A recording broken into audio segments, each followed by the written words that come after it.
What's up mga par? Gandang umaga sa inyong lahat. So yun, nakaisip ako ng bago nating i-vlog ngayon. Meron kasing nakaka-chat si Herisa na mga Pilipino na galing dyan sa atin, na papunta dito. So, nagtatanong sila kung magkano ba yung mga bahay dito.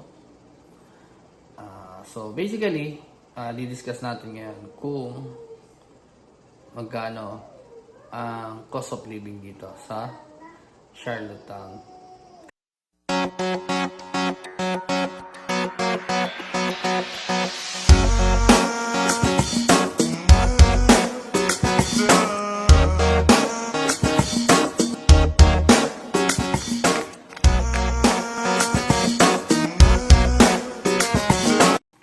Yun, good morning ulit mga par. So yun nga, i-discuss natin kung magkano ba yung cost of living namin dito sa Charlottetown, Prince Edward Island sa Canada.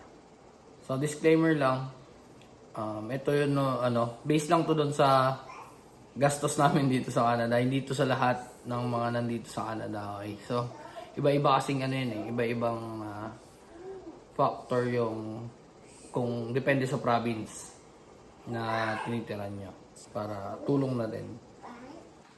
So, depende sa mga provinces na tinitiran nyo. So, dito sa amin, sa PEI, so, dito yung i-discuss namin kung magkano yung cost of living namin. So, simulan na natin. Una, syempre, bahay yung titiran mo. Okay? So, magkano ba yung binabayaran namin? So, hindi ko na lang sasabihin yung exact amount kung magkano. So, ranging na lang, mga average lang ganun. So, yung bahay namin, ang binabayaran namin, so apartment pala, hindi bahay, apartment, ang binabayaran namin per month ay almost 2,200. Almost 2,200. So, ganun siya. All in na siya. Actually, hindi all in. Hindi kasama yung internet. Pero, yung sa heat, meron na electric, tapos yung water. Okay na kasi naka naman kami. Naka aircon na may heater. So kasama na yan sa binabayaran namin sa almost 2,200. And kasama na rin doon yung sa mga snow removal, grass cutting, gano'n. Lahat na. Halos all in na nga. Internet lang yung wala. So, dahil wala pa yung internet naman namin per month ay almost $100. So, 2,300 na. So, 2,300 na. May background akong kumakanta din sa likod.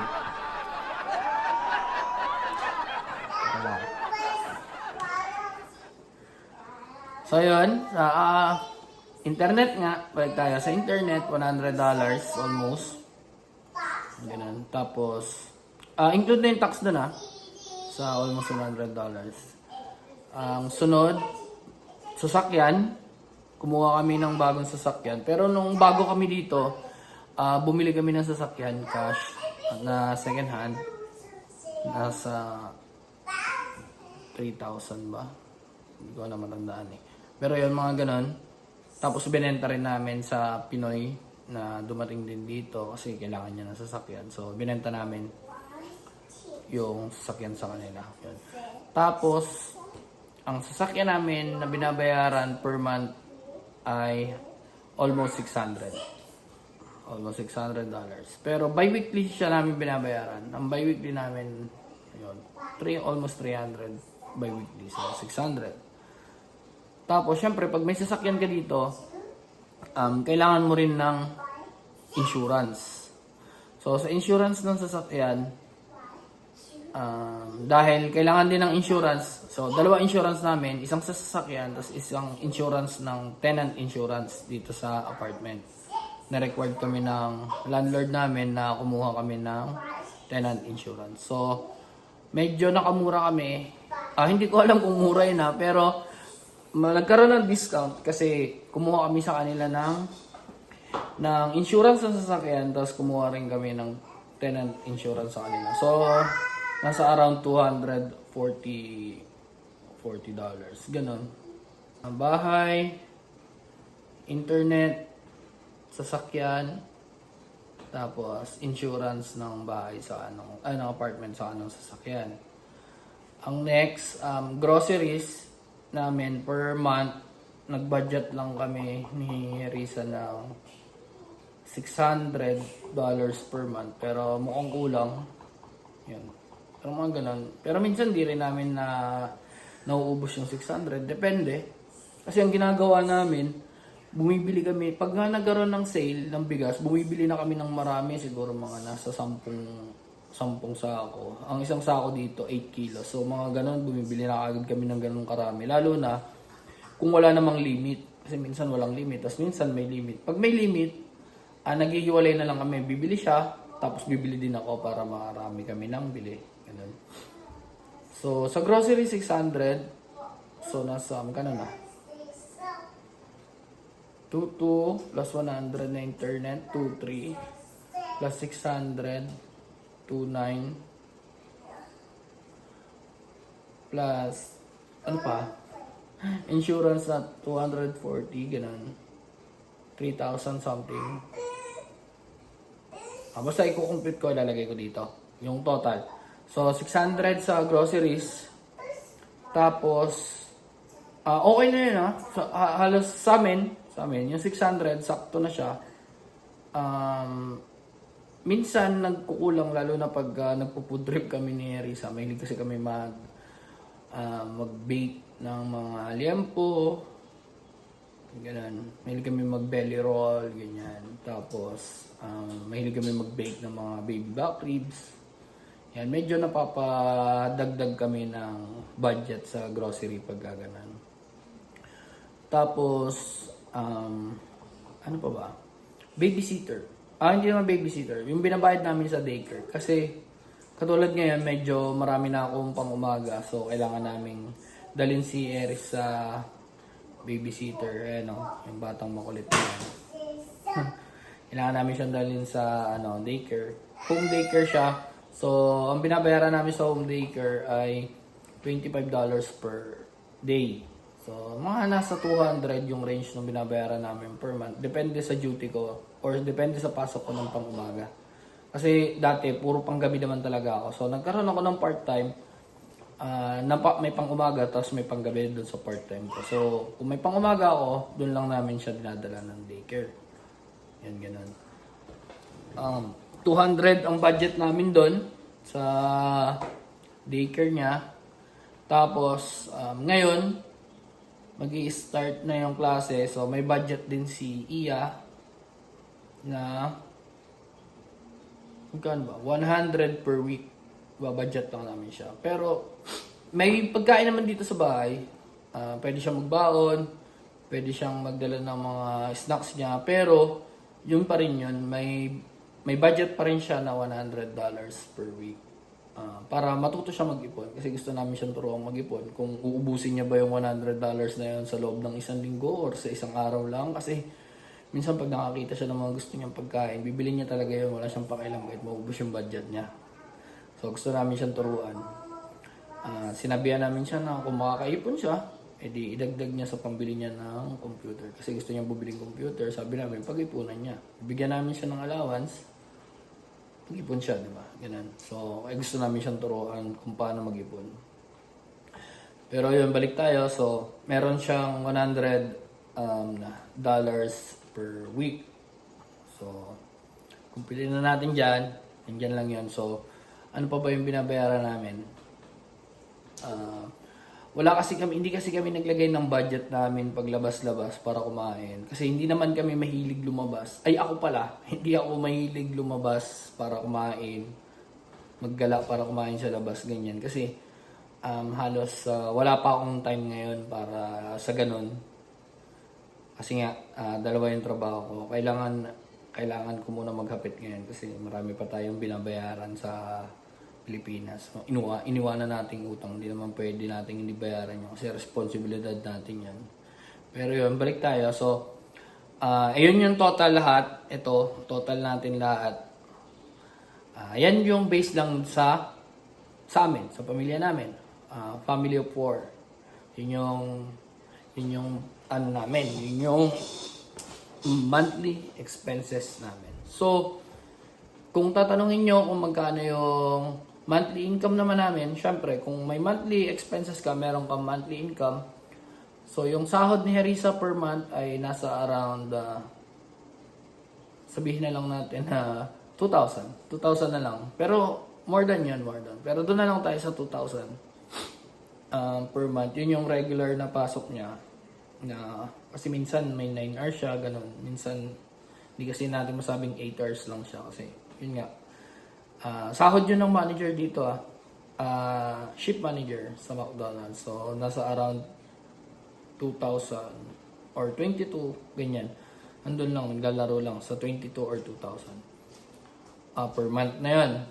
Tapos sa akin, ganun din, sa 2,000 din. Dun sa isa kong sa full-time job ko, nasa 2,000 din. So, may 4,000 kami.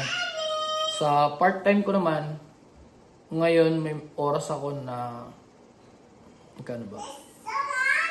Sabihin na lang natin na 1,600 ang per month ko naman doon. 1,600 or sa around 1,700, ganyan. Kasi iba-iba eh. Minsan kasi wala akong pasok ng umaga, ganyan.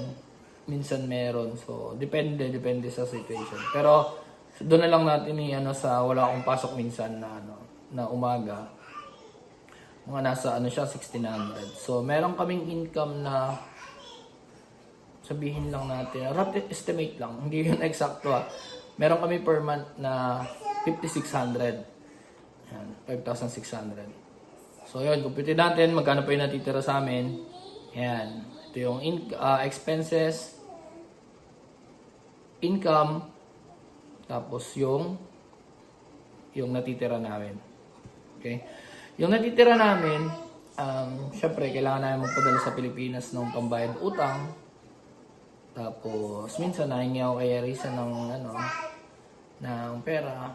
Kung ano-ano lang bibilin ko, order sa Amazon, ganyan. Or, magpadala ako ng pangkain ng aso ko doon sa Pilipinas. Bigyan ko rin yung father ko kahit konti. Yung nanay ko din kahit konti. Pero hindi yung monthly. Pagka lang. Pag naisipan ko lang. Pero hindi. Pag hindi naman pag naisipan. Pagka lang. Pagka kailangan nila. Yun. Hindi pa rin kasi ako masyado makapagpadala kasi nga marami pa rin kaming kailangang unahing bayaran. Hindi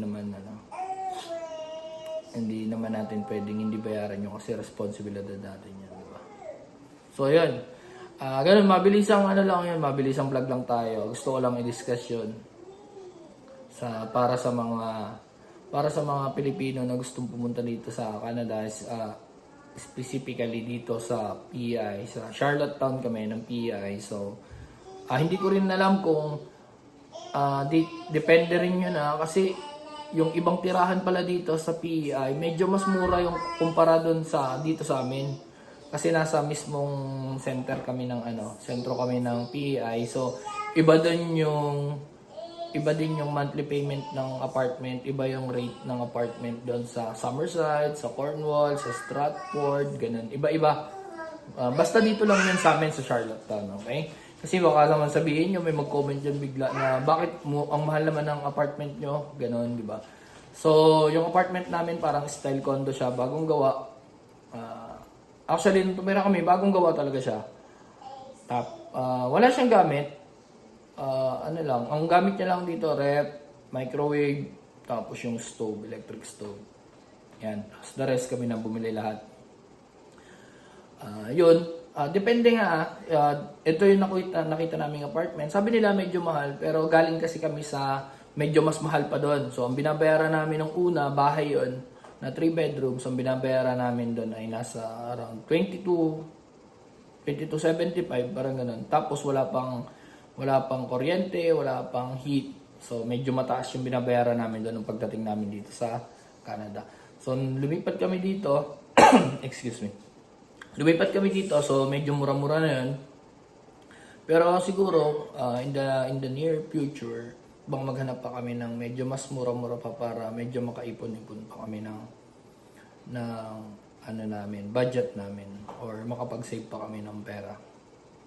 Diba? So, yun. Cut muna. Samid ako, may nakaalala yata sa akin. Yun, balik tayo. So, yun yung monthly expenses namin, monthly income namin, tapos kung may nasa-save pa ba kami. Kung tatanungin nyo kung may nasa-save pa kami, ayun, ayan, yung nasa-save namin per month. Nakakapagpadala pa rin kami ng pambayad utang sa Pilipinas. Pero hindi yun ganun kalaki ang pambayad. Pero at least nakakabawas kami ng utang. Yun. Wala rin kaming ibang income dito bukod doon sa trabaho ko ng full-time, tapos yung trabaho ko ng part-time. So, kung mapapansin nyo yung sahod ko ng full-time at part-time halos parehas na. Kasi hindi rin naman nalalayo yung oras ng trabaho ko sa part-time saka sa full-time. Halos same hours lang. Medyo mas malaki lang kasi ng konti yung sahod ko dun sa part-time kumpara dun sa full-time ko. Okay? Yung sa magtatanong naman kung ano yung trabaho ko, sabihin ko na rin dito, pero gusto ko sana sa ibang vlog yun. Pero sabihin ko na lang din. Yung trabaho ko, sanitation ako sa yung full-time ko, sanitation ako sa isang fish plant company. So, hindi ko na sasabihin kung saan. Tapos, yung part-time ko sa casino ako nagtatrabaho as a environmental service clerk. Pinaganda lang, pero sa madaling salita, janitor yun. Okay. Naganda lang yun. Pero hindi naman siya actually totally janitorial talaga na lahat gagawin mo. Parang pinaka-support kasi kami doon sa casino. So, pero janitorial talaga yun. Pinaganda lang. Pero hindi ako nahihiya na nag-janitor tayo. Okay lang yan. At least sa malinis nating pamamaraan, kinikita yung pera natin. Hindi tayo nanlalamang sa kapwa natin. Yan lang, pag nandito na kayo sa Canada, wag lang kayo masyado mapili sa trabaho muna, ganun. Kasi kung ang trabaho mo sa Pilipinas dyan ay medyo maganda-ganda, tapos pagdating mo dito, yung expect mo na magiging trabaho mo, medyo mahihirapan ka maghanap ng trabaho. Bibihira, hindi naman natin nilalahat, pero bibihira yung ganun na nangyayari. Yung katulad ng sa asawa ko, kay Harisa, na manager siya sa Pilipinas, pagdating dito, manager pa rin siya. Yun. Mga swerteng tao yung mga ganun. Mga doktor kasi dyan sa atin sa Pilipinas, doktor, engineer, teacher, pagdating nila dito, kailangan pa nila mag-exam, mag-aral para ma-practice nila yung profession nila dyan sa Pilipinas. Para dito, magagamit nila dito sa Canada. So, hindi rin basta-basta. Kaya, yung mga nakarating dito na parehas ng trabaho sa Pilipinas, tapos trabaho nila dito ay the same, napakaswerte niya. So, tuloy-tuloy lang ang laban ng buhay mga par. So yun, hanggang dito na lang yung vlog ko. Tapos hindi ko alam kung kailan ulit yung sunod na vlog na gagawin ko. Pero tuloy-tuloy lang tayo sa pag-update sa mga kababayan natin na gustong pumunta dito sa Canada. Tuloy-tuloy lang tayo magbigay ng idea para sa kanila. So yun mga par, maraming salamat. Peace!